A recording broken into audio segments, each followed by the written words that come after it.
A study done by NASA in the 1960s tested children ages 3 to 5 for levels of creativity, and 98% of them were creative geniuses. But by the time they reached adulthood, that number had dropped to only 2%, which I thought was extremely interesting. Well, I would love to take credit for some deep research I did to find this fact. I actually got that from a YouTube channel called World of Creatives. He's one of the reasons I'm making this video in the first place, but I'll also link his channel down in the description and also put a picture of the video I watched up here. I think my biggest takeaway from that stat was that creativity can be unlearned over time. And I feel like that's exactly what happened to me. While I've enjoyed every creative experience I've had in my life, I think I used to always run into two major problems that I need to overcome. One, I never was creative for just me. It was always for a certain goal. And I think the second point is kind of similar, but a little bit different. So I think the reason I've always wanted to be a creative person was because I thought that it made a lot of money, right? And I don't think that that's originally the reason I wanted to do that. But as I've gotten older, had more experiences, I've always seen it as a way to get freedom, right? Not have to work a 9 to 5 or be able to have, supplemental income to anything else that I'm doing. And I think that's a problem because I think creativity is about more than just that. When I think back to being a kid, I think about the toys I used to play with, right? Which this is a little random, but stick with me. So I used to love Power Rangers, Transformers, Hot Wheels, whatever you can think of, those kinds of toys, right? And I used to remember making up scenarios about those people or about those characters, making up stories basically. And I would never really do that for a reason. It was just fun, right? And as I've gotten older, I've learned that all my creative pursuits, like I said in my first point, have to be for something. And I think that that's because eventually we lose that connection to that kid that just likes taking themselves to another place and, just exploring their mind and having fun with things. And that's going to lead us into the second point. I would always create for someone else. If they quit, I quit.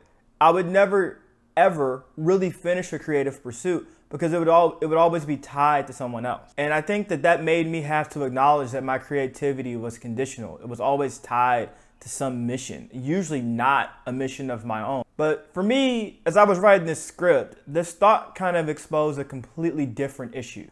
Our world today is filled with information, and we're constantly bombarded with it all day, every day. And honestly, that may be a whole different video idea I have that you may see down the line at some point.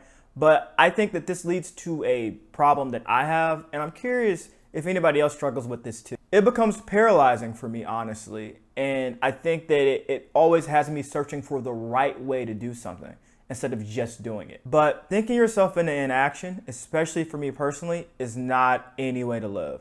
So I want to learn how to do things messy and to really try my best. I know that's something that we always say, just try your best. But I think a lot of people, especially me, are perfectionists.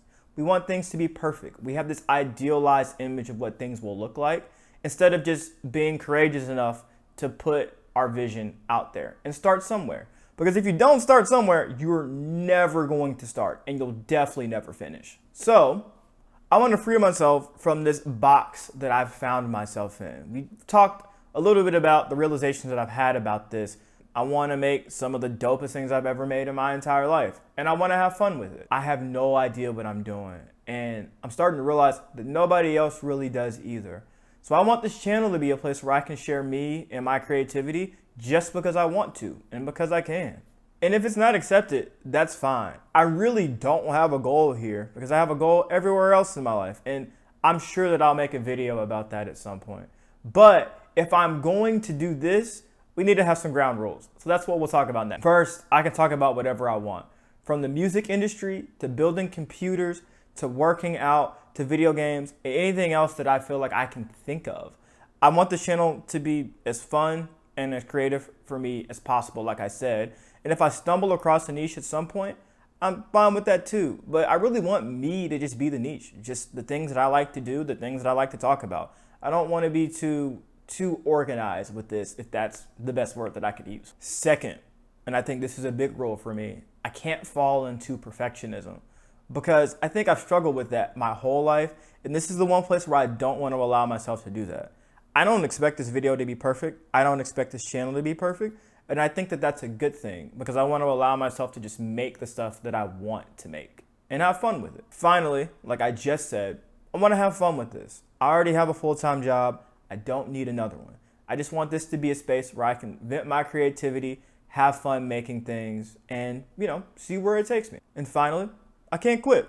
Simple rule, right? It sounds simple, but I want to make sure that this is something I stay committed to. I want to invest in myself in this way, but I also want to invest in building something for me that doesn't have anything to do with, corporate goals or making money or anything like that. I want this to be a honest to goodness creative outlet for me.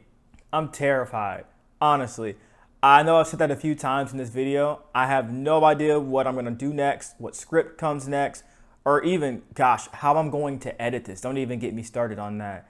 But at the same time, I'm excited because I'm finally getting to do something for me, and I'm getting to learn what it feels like to not be good at something again, which I think is really important. Actually, another really good video idea I may talk about at some point later. If you made it this far, all I can honestly say is thank you. You can see the stupid smile on my face because I'm actually happy that I sat here and recorded this entire video. The way my life is set up, I never imagined that I would be doing something like this, but I really did have a blast writing this script and recording this video. So if you would like to clumsily watch me figure this whole thing out, just feel free to like, of course, and subscribe. And I will definitely be back with something else soon. Thanks. Honestly, I'm a little afraid to admit that. I'm a little shoot. Overthinking with a lot of stuff.